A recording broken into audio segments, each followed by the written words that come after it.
If you're a Falcons fan, it's better news tonight. It'll get better if they're able to knock off the Buffalo Bills at 7:15 on ESPN. Louis Riddick is going to be on the call. Louis Riddick joining us right now on the Loud Security Systems News Maker line. Louis, always great to have you on the program. How you doing? I'm doing great. Thanks for having me. So out of the gate, this may be a weird question, but is this a bigger game for the Bills or the Falcons tonight? Yeah, I think, and I understand why you're asking. Look, I think for Buffalo, ultimately, look, they know that they're going to be judged by how they do in the postseason. But that doesn't mean that this game isn't big, especially considering the fact that they're coming off of a loss and they want to, establish their way of doing things, at a high level starting tonight on a national stage. And by no means in any way, shape, or form are they kind of, just trying to, put in the time and work through the regular season and not giving Atlanta their respect because they are. That being said, look, this is a measuring stick game for Atlanta because everyone expects Buffalo to be there in the end, to be vying for a Super Bowl berth at the very least, and I expect them to be there in the end in the AFC. They're chasing greatness in the form of trying to get to a Super Bowl and win it because they've been so close to getting to the big game. Atlanta right now is chasing relevance. They're chasing for a seat at the table, so to speak, when you're talking about young, up-and-coming teams that have arrived. And now you have to deal with them week after week, meaning they're not going to have performances like 2 weeks ago or 3 weeks ago, rather, against Carolina 2 weeks ago, and then have a game against Washington where you go, oh, okay, maybe this is more the team where the quarterback plays clean, the running game is humming, the passing game is humming, the defense is getting after it. So this is a huge game for them. It's huge. Now, because it's on a national stage, it's against the reigning MVP who, quite honestly, makes you play a game that in the end you're going to be exhausted mentally and physically because of just how good this guy is. And it's a measuring stick. It's a measuring stick in particular for that defensive side that has all those young, former five-star athletes who are hungry to show people that, hey, we're no joke. And so we're going to see. We're going to see just how good James Pierce is and can be. And I love James Pierce. I said the guy could lead the league in sacks. I said he could be a defensive MVP at some point in time in his career if he puts it all together because he's got rare ability. We're going to see how good Jalen Walker really is. Hell, he won the Butkus Award basically being a spy type of player for Georgia, a jack of all trades. He's going to need to be that tonight. We're going to see how Xavier Watts is in the deep part of the field, how he is as a tackler. Because you miss Josh Allen, you miss James Cook, you get smoked. And so it's a great challenge on that side. It's a great challenge on the offensive side. Can Michael even out his performances? Is Bijan going to continue to do what he does? Can they exploit a Buffalo Bills defense that has been a little bit suspect as far as their run defensive consistency is concerned? You used the word. Receiver, there's just so many. What's cool? The reason I'm literally running down all the things we talk about in our production meeting that makes this game so cool for us, because it's a great juxtaposition, one team versus the other. It's awesome. There's a headliner, that's the Bills, and then you're the other guy. And how do you not be the other guy forever? Well, you used the word relevance, right. And that's the word that we used for the last couple of weeks. Who are you? I'm old. We used to say, are you ready for your close-up? That's what we used to ask, and that's the question that's going to be asked tonight for the Falcons. No doubt. And it'll start with number 9. Like, Michael has to be a guy who is in total control, total command. He has to be the guy who can complete it short and intermediate, as well as the way in which he can complete the deep ball. When it isn't there, when he can't just catch the ball and fire it on time and in rhythm, is he willing? Is he willing to move around in the pocket? Is he willing to put himself in harm's way, so to speak, and maybe pick up first downs with his legs when necessary? Is Bijan going to continue to be who he is, which I don't understand. I mean, I have no reason to believe that he won't be. And, look, Drake's got to get going early. Kyle Pitts has to be a guy who exploits the mismatches because he's going to have a bunch of them. There's nobody in the league that can mess with him. from a physical trait standpoint. So, yeah, that's what's on the line. Raheem and their coaching staff are very fired up about the kind of guys that they brought in here and how hungry they are to win. And he's obviously real confident in his own competency and ability to pull the best out of these kids, these young men. So we'll see. Can you explain something to us? Because we played a cut from Michael Penix talking about play action, how he loves play action. I went to a high school football game on Friday night where both teams had quarterbacks under center, and when they wanted to, they put them in a shotgun. And I'm not comparing high school football to the NFL. But in a world where you have all damn day to actually get it right, why don't we see more guys under center, shotgun, pistol when necessary?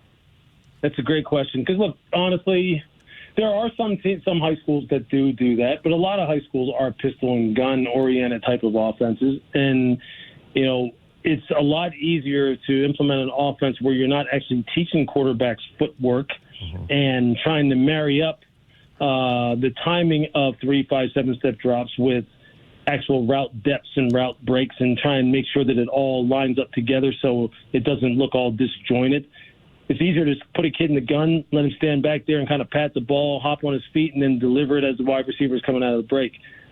So really what I'm saying is I still know what the fundamentals of quarterback play are being taught at a young age and at lower levels enough so when they get to the higher levels, it's easier for them to adjust to playing under center. And sometimes coaches go, look, we don't have all day to kind of teach guys this.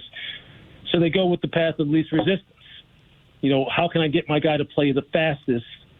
And if we surround him with good enough people and he's a good enough player, then we're not going to really worry about it. But the benefits of being under center, and I can tell you from a defensive perspective how much it is a lot harder to deal with quarterbacks who are proficient under center because of the way how much more efficient play action becomes. If you can do it, you should. And even if you're in the pistol like they are a lot here in Atlanta, you can still get the benefits of play action. I mean, although it's even better when it's under center because when the quarterback totally turns his back to you, you don't know what's happening. He can conceal the football. The ball handling can be a lot more deceptive. But yeah, it's a great question. I say it all the time in broadcasts. I'd have the highest play action, play call percentage in the history of football if I was an offensive coordinator. Yeah, we had Phil Simms on last week. Messes with defenses. Yeah, Phil Simms agrees with you. You freeze the defense as well when you turn your back to the defense, and you know that from a defensive perspective. But Josh Allen, talk about from a defensive perspective how you can seemingly do everything right and he can still burn you. Yeah, that's the problem. That's the annoying part of him. He's an exhausting guy to try and play against because, and you'll hear me say this tonight, at some point in time, the analogy is, at some point in time, he's going to drag you out into the deep water and see whether or not you can survive. Because he's just going to put so much pressure on you. He's going to exhaust you mentally and physically. And in the end, he's going to do something to where, you can't withstand the pressure of every play basically being 2 plays wrapped into one, meaning the play that's supposed to happen on time. And then if 17 doesn't like how it looks, that's when he goes to work. And then you're on your own. The coaches can't help you. Nobody can help you. Because then he's just going to say, are you as good of a football player as me? And real good football players are who win MVPs. And that's the problem with him. There's certain things he likes to go to. He breaks the pocket. He breaks contain out to his right. He's probably launching the ball 20-plus down the field. He breaks the pocket to his left. He's either going to run it or try and find a check down and then just move the chains. So you got to play to some of those things. But really, it's just 11 hats and 11 sets of eyes on him at some point in time. He's just that good, and Buffalo's lucky. For the most part in this league, you are what you are. You only get to make 46 active, so you really can't change your personality. But I remember watching the Giants win a Super Bowl because they said, we're going to run the football. Buffalo's got a high-powered offense, keep them off the field. Is that even a thought anymore in the NFL where we're just going to play the clock game?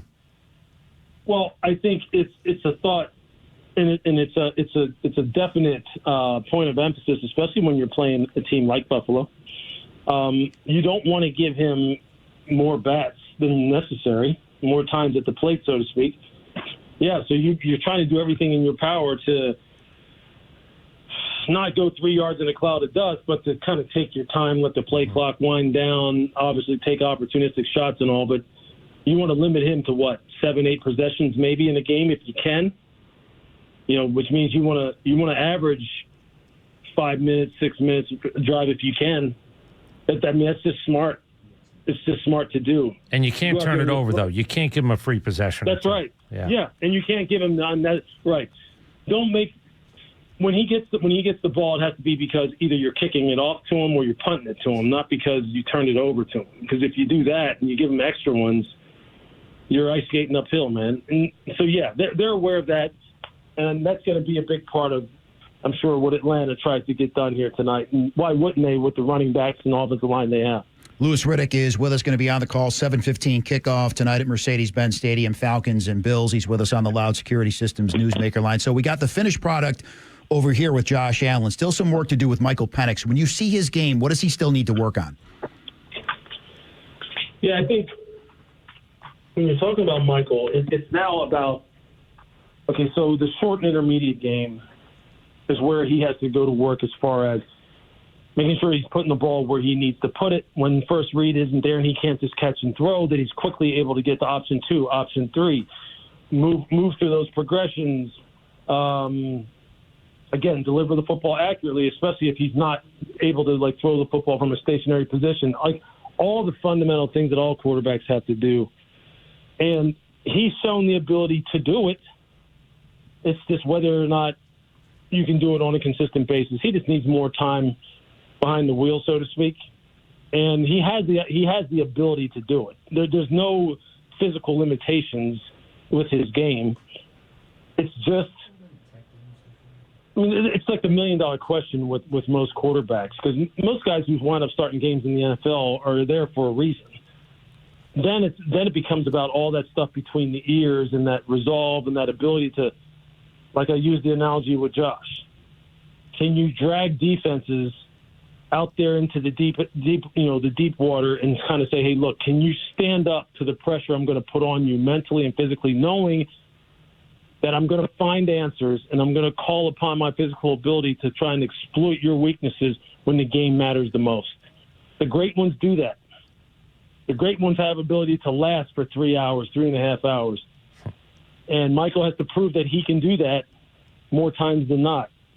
And obviously, Raheem and Terry Fontenot have made their bets that he can, that he'll develop into that dude. He'll have a big stage to show if he can do that tonight. I saw you on the field of the Tech game. We're going to transition, but I do believe, tell me if you believe college and the NFL have something in common this year. It's still going to shake out. There's still enough season left, but I'm not sure anybody's really great in either. I don't know if there's a great team on Saturday or 2 or 3 of them. I don't know if there's a great team in the NFL. If this is the year of all times where if you're just good enough to get in, to me, you're going to have a shot. But if you play a little less than you're supposed to and you're out in a year where it looks like there's not a great team, I would be kicking myself in the ass 6 ways to Sunday, because I know you only get a limited amount of chances to be a champion. Yeah, it's probably, you're right. It's as wide open a field at both levels as maybe it's been in recent years. I mean, look, you just saw it last night a little bit with Kansas City and Detroit, although it would have been foolish to ever count Kansas City out anyway, and a lot of people were trying to throw dirt on them already, which is just asinine. But yeah, this is parity has always existed in the NFL, and this year it just really seems to be an any given Sunday type of league for sure. And in college football, with the transfer portal, you can go from worst to first very quickly if you hit it right, or you can go from first to worst, and you can kind of totally just screw up your team if you don't hit it right, which means, hey, every week you got to tune in and watch them play. Well, our crew alone in college football, but our past 5 games, the underdog has won. The past 5 games that we've done. And there's been some games where I'm going, look, there's no way that the underdog, that the favorite can lose this game, and they do. So yeah, it's great for viewership. It's great for fans if you don't have any dog in the fight, so to speak. So yeah, this is about as fun a year in football as I can remember, and I'm glad you brought that up because we've talked about that a lot, as a broadcast crew. And one of the games that you saw where the underdog won was Georgia Tech. What are your thoughts on Brent Key and Haynes King and the job they're doing? Dude, I love, and I mean love, Brent Key. He's someone I met years ago. I know the people in the agency that represents him. I know what his football background is, how he was brought up in the game, who the influences have been on his career coaching-wise. I was coached by the guy who's really influenced him, and Nick Saban. And every time we come down here or we see him on the road, actually I haven't done any of his games on the road. Every time it's been down here, but I'll do them on the road this coming week because we're going to we're going to be in Durham for their game against Duke this week. Our crew has that game, Tech versus Duke. He's a stud. He's so intense. He's old school. He's about the line of scrimmage. He loves Haynes King. Their defense plays fundamentally sound. They just play football the right way. And Tech is trying hard to make the people in Atlanta understand that there are two powerhouses in this area, and it's not just what's going on in Athens. And they have a very, very good chance to go undefeated this year. How crazy would that be? Yeah. Well, put your GM-type hat on. I want you to think about what you see in college and then put a GM hat on like you're in the NFL. Is he good enough at this job right now where the consideration to offensive line guys might actually be a consideration for head coaches in both the power programs in college, but maybe even in the NFL? Absolutely. Look, so why hasn't it happened? That's because people become like creatures of habit, and as human beings, we're like a bunch of sheep and like a bunch of cattle out in the field. We just follow the other guy and follow what everyone else is doing all the time instead of kind of breaking out of that mold and thinking for ourselves. And if you came down here to Atlanta and you talked to Brent Key and you understood what his background was, what it's rooted in, who taught him, who kind of helped to develop him, what he's doing now to continue to advance his game, what he believes in terms of offensive philosophy, defensive philosophy, his ability to hire good assistants, his ability to recruit, his ability to teach, his ability to mold and shape young men, you'd be like, yep, I want that guy. I want that guy right there. But you won't even get to that point if you go, offensive linemen can't be head coaches. They don't call plays. They don't understand quarterback play. They don't understand why. And it's just like, how do you know? How do you know he doesn't understand it unless you go and talk to him about it? And even if you did talk to him about it, how many quarterback coaches and offensive coordinators could sit there and tell you, that the moon is made of Swiss cheese and you would believe them because you don't know what the hell you're asking anyway? So don't eliminate the guy simply because the trend or me or Adam Schefter or anyone else said, all you hear those guys talk about is quarterback, offensive coordinator, quarterback coaches, offensive coordinator, quarterback coaches, and you don't ever hear about offensive linemen becoming great head coaches. Don't do that. You have to kind of go into it with a blank slate. And I promise you, if you go talk to Brent Key, you'll understand what kind of leader the guy is and what kind of football acumen he has and what kind of staff he could build. Is there a better offensive coordinator right now in college football that you would trust more so than Buster Faulkner? There isn't one for me. Just look at the diversity of the kind of offense they can run here depending upon who's playing quarterback for them. They can switch up from being a quarterback-centric zone read RPO quarterback power team to being a drop-back passing game type of offense from series to series if they want, and do it with great efficiency. And a lot of that is all spearheaded by Brent Key's leadership. He's the one who's putting all this together because he's the head dog in charge. So, yeah, look, you're not going to get me to say anything bad about him. I love the dude. I can't wait to see him this week, although he might be a little annoyed, knowing that our crew keeps calling all these upsets and now his team is rolling. But we have good mojo when it comes to Brent. Well, we've known him. He's awesome. Yeah, Louis, we've known him since he played. Nick and I have been together. We just had him on. 20 minutes ago. We have him on every Monday, Victory Monday. So. But here's the thing. Yeah. I don't want to play the pretty boy stereotype, the quarterback guy, the offensive coordinator. But if you're asking me if I was a hiring authority and somebody brought me in a room, or at least I'm part of the group. There's 5 of us sitting at a table.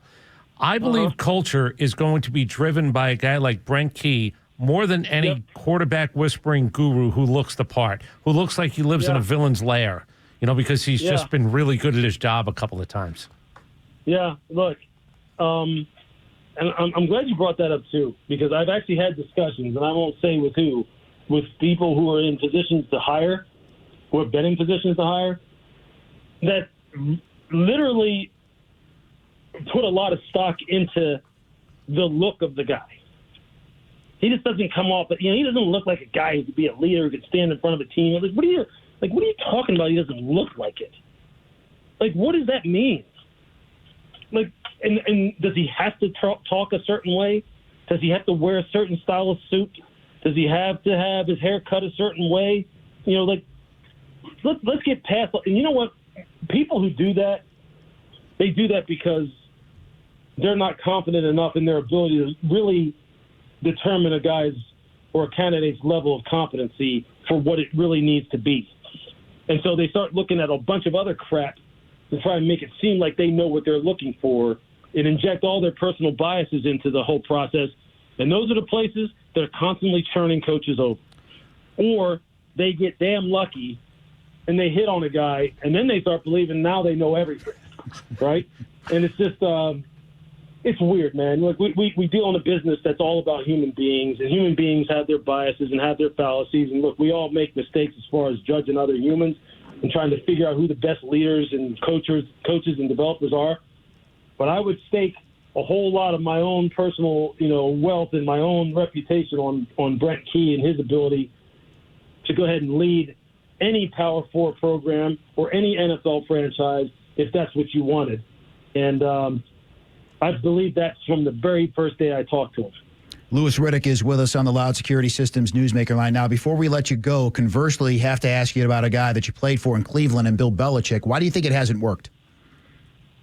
Wow, man. I don't know. I don't think we have enough time to talk about it all.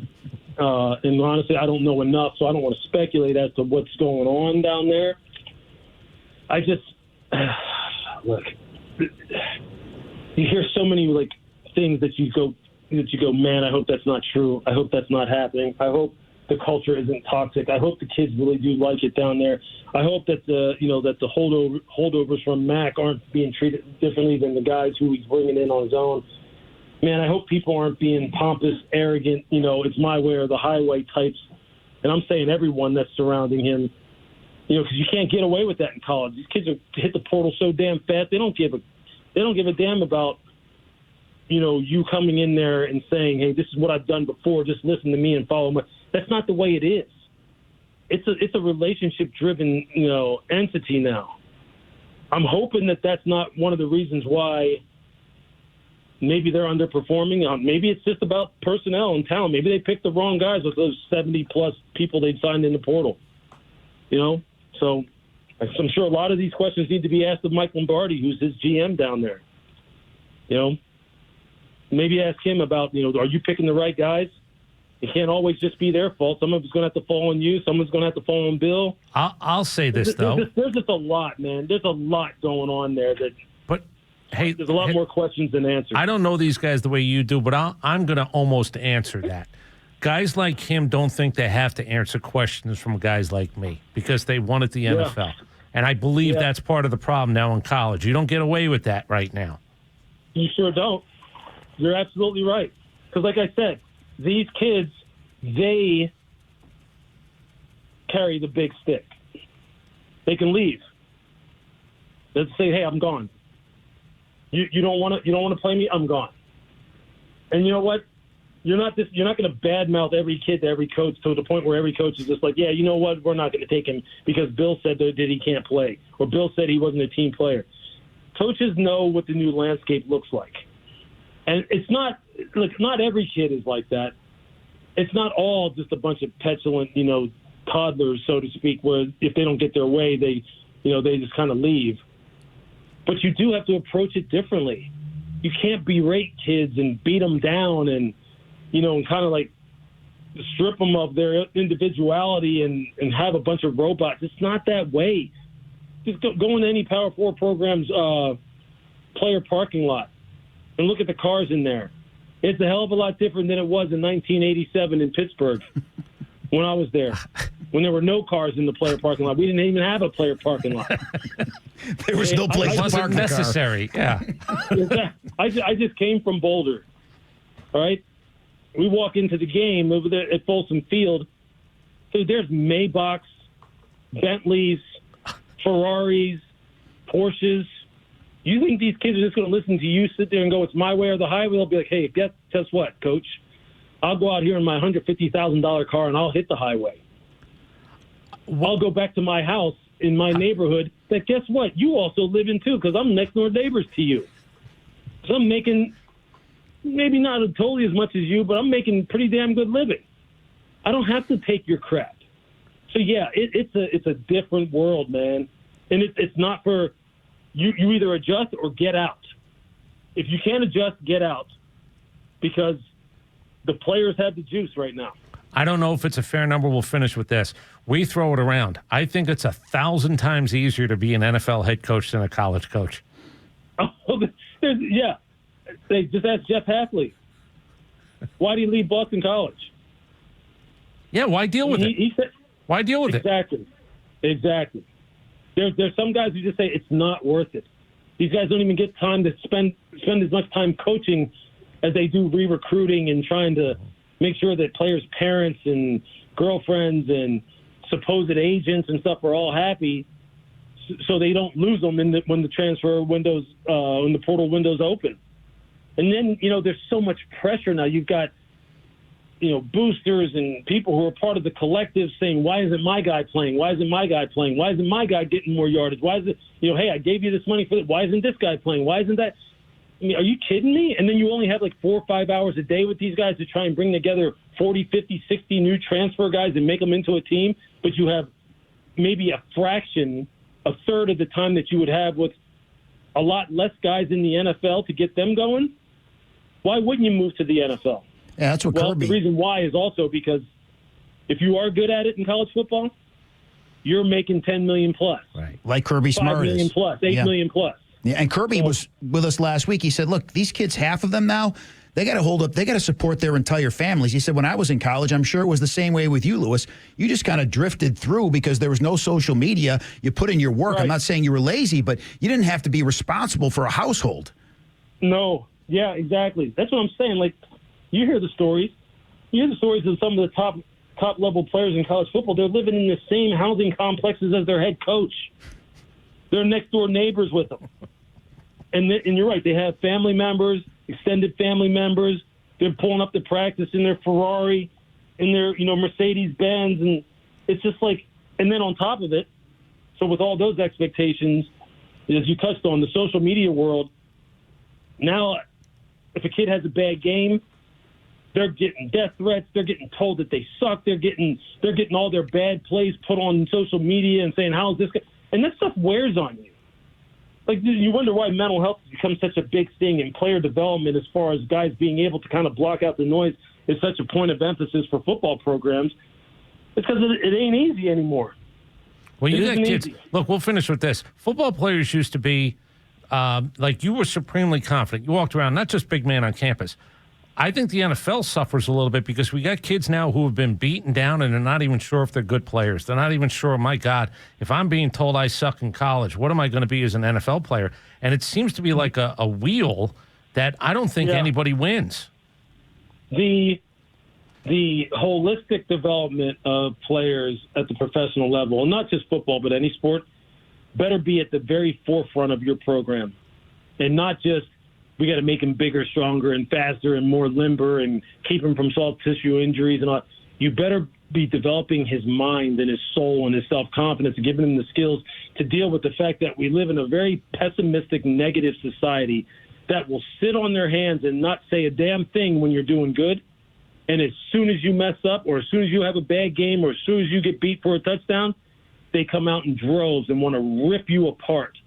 And you have to have the skills to deal with that, because that's the way of the world right now. And, yeah, that has to be, if it's not already at the very forefront of player development, it better be on even keel with the physical development of your players, because if not, you're going to have teams that are just up and down, and they'll just dance to the music of whatever people are saying to them on social media or what kind of pressure their family's putting on them. It's tough, man. I see it every week. I go on these campuses every week, and every single coach in some way, shape, or form talks about the same challenges. And you just got to be organized and have a plan for it and be willing to pour into these young players, man, because it's just a different landscape. It's just such a different landscape now. Louis Riddick, great stuff as always. Do appreciate the time. Have a great call tonight. Have a great call on Saturday in Durham, and hopefully we can catch up again in the not-too-distant future. Really appreciate it. You got it. Thanks a lot.